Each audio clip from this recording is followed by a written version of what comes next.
Əziz müəllimlər, əziz şagirdlər, imtahanlarımıza son belə desək ki, aylar qalıb. Həmin bu aylarda şagirdlər üçün ən önəmli olan bütün mövzuları təkrar etməsidir. Bütün şagirdlərə qabaqda gələn imtahanda uğurlar arzulayıram. İnanıram ki, istədiyiniz balı toplayacaqsınız. Bu imtahana qədər bu son aylarda əsasən nəyə fikir vermək lazımdır? Təkrarlara daha çox önəm verin ki, imtahan nəticəniz daha yaxşı bir nəticə əldə olsun. Mənim sizlərə təqdim elədiyim buraxılış üçün hazırladığım, 11-ci siniflər üçün hazırladığım vəsaitdə olan bəzi məqamları sizlərə çatdırım. 11-ci sinif üçün olan hissəsində burada bilirik ki, əsasən ön söz, sonra lazım olanlar şagirdlərin buraxılış kartının nümunəsi də göstərilmişdir və orada neçə açıq, neçə qapalı var, onların hər biri göstərilib və kodlaşdırılmasıdır, tələb olanlardır. Yoxlama proseslərində şagirdlərin çox vaxtı fikir verilir ki, şagirdlər kodlaşdırmada daha çox səhvliklər edir. Bəzi şagirdlər kənara çıxmalardır, bəzi şagirdlər məsələn 15-ci sual 16-cı suala, 16-cı sual 15-ci suala yazmaqla sürüşdürmələr edir. Ona görə burada hər birinin ölçülüb dəqiqliyinə verilib ki, şagirdlər burada baxaraq həmin səhvlikləri etməsin. Burada nümunələr üçündə də göstərilmişdir və nümunədə necə yazıldığını da göstərilmişdir və imtahanda həmin proseslərlə qabaqlaşacaqsınız. İkinci hissə, bu hissəsində isə şagirdlərin ətraflı yazı yazılması tələb olunan hissəsidir. Şagirdlər buna da daha çox diqqət etməlidir. Bəzi şagirdlər qısaca cavablar yazır və cavablar yazırsa, necə ki, burada bal alacam və xeyr, orada bal alınmır. Qısaca cavab yazırsa, bu 0 balla qiymətləndirilir. Və digər tərəfdən, bəzi şagirdlər var ki, misal yazı cavab nəticə səhv çıxdı, ancaq misalın öz məğzi, misalın özünə aid olduğuna görə marker müəllimlər həmin onu müsbət qiymətləndirilərək 3-də 2, 2-də 1 və 1 qiymətləri ilə qiymətləndirilir.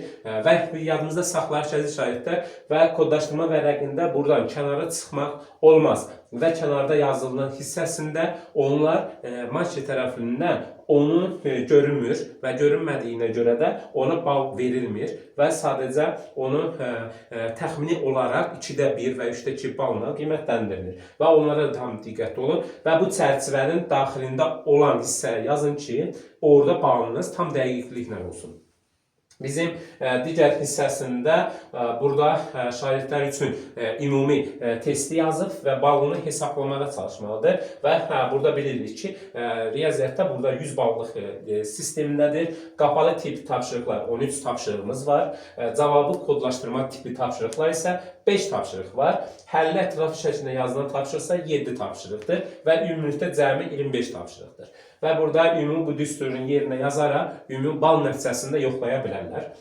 Bu hissəsi ilə onun marker müəllimlərin yoxlama prosesində apardığı öz qiymətləndirilməsidir. Burada əsasən 0, 3-də 1, 2-də 1 və 3-də 2 və nəhayət tam bal ətraflı şəkildə yazılıbsa, burada 1 bal ilə qiymətləndirilir. Bəs bu hissəsində nədir? Şagirdlər bu hissəsində məktəblərdə bilirik ki, 0 və 100 bal arasındakı bal toplayır. Orada 2, 3, 4 və 5 qiyməti ilə, yəni bu qiymətlərini aldıqda, məsələn 2, 0, 30 aralığında əgər toplayıbsa 2 baldır, 30, 60 aralığında toplarsa 3 baldır və nəhayət digərlərinə baxsanız eyni qiymətlədir. Və şagirdlər öz səviyyələrini yoxlaya bilirlər.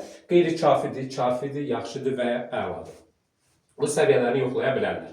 Buradan sonra bizim natural ədədlər bölməsi buraxılışda hansı testlər, hansı mövzular varsa, bütün mövzulara əhatə olunur. Və kənara çıxmadan hər bir mövzu və dəqiqliklə yazılmışdır və natural ədədlərdə təkrar olunmayan suallardır. Burada da təşkil olunmuşdur.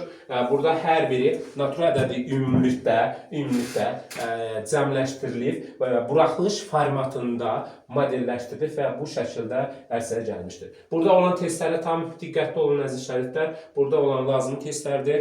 Buraxılış da 2025-2026-cı ildə imtahanda qarşılaşa biləcəyiniz model suallardır. Bunu eyni zamanda 9-cu sinif vəsaitində də, 11-ci sinif vəsaitində də bu kitabda qabaqçı ildə şagirdlər həmin tip suallarla qabaqlaşmışdılar. Eyni modellər, hətta eyni suallarla belə də qabaqlaşmışdılar. Model olaraq qurulduğuna görə, sistemləşdirdiyinə görə, onunla görə burada olan suallara tam diqqətli olun. Bir də burada ən önəmlisi budur ki, şagirdlər ümumi mövzunu təkrarlanır və təkrara çatdıqda burada ümumi mövzu sınaqları var. Ümumi mövzu sınaqları da orada nədən təşkil edir? Bütün mövzunu bu təkrar müddətində, bu 2 ay müddətində mövzuya düşən sınaqları işləməklə nəticənizi daha yaxşı bir nəticəyə gətirə bilərsiniz və orada olan mövzular işləməklə, orada olan testlər sizin yadınızdan çıxdığı testlərin və yaxud mövzuları daha da təkrarlanırsınız.